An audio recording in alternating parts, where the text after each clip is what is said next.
வணக்கம்.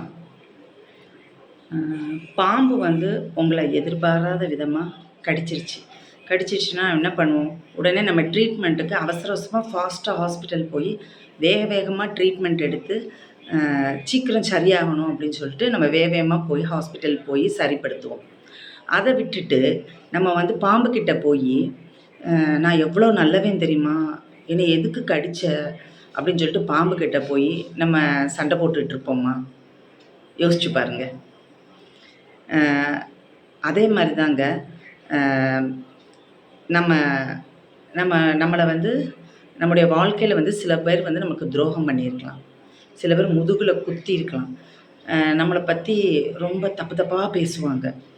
அவங்க கிட்ட போயி நம்ம என்ன நியாயம் எதிர்பார்க்கலாம்? எதிர்பார்க்கலாமா? கிடைக்காது. நியாயம் கிடைக்காது.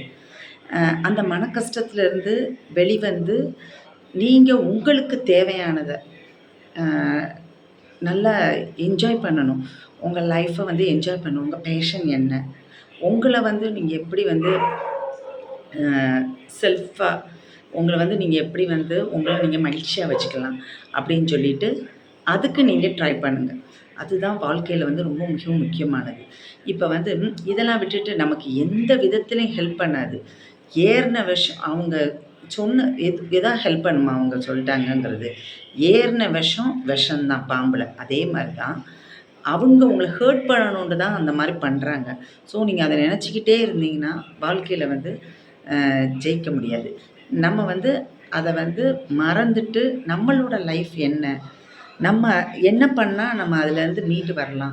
அவங்க அப்படியே தான் இருப்பாங்க. உங்கள ஹர்ட் பண்ணிக்கிட்டே தான் இருப்பாங்க. ஒவ்வொரு தடவையும் உங்கள ஹர்ட் பண்ணுவாங்க. நீங்க எங்க போனாலும் ஹர்ட் பண்ணுவாங்க. அதெல்லாம் நீங்க கண்டுக்காம உங்களோட லைஃப்ப எப்படி கொண்டு போலாம்? அடுத்த லெவலுக்கு கொண்டு போலாம். பொருளாதாரத்தில நீங்க எப்படி முன்னேறலாம்? அப்படின்னு நீங்க ட்ரை பண்ணுங்க. கண்டிப்பா இத ட்ரை பண்ணுங்க. உங்க லைஃப்ல பிராக்டிஸ் பண்ணுங்க. நன்றி, வணக்கம். நான் உங்கள் கீதா.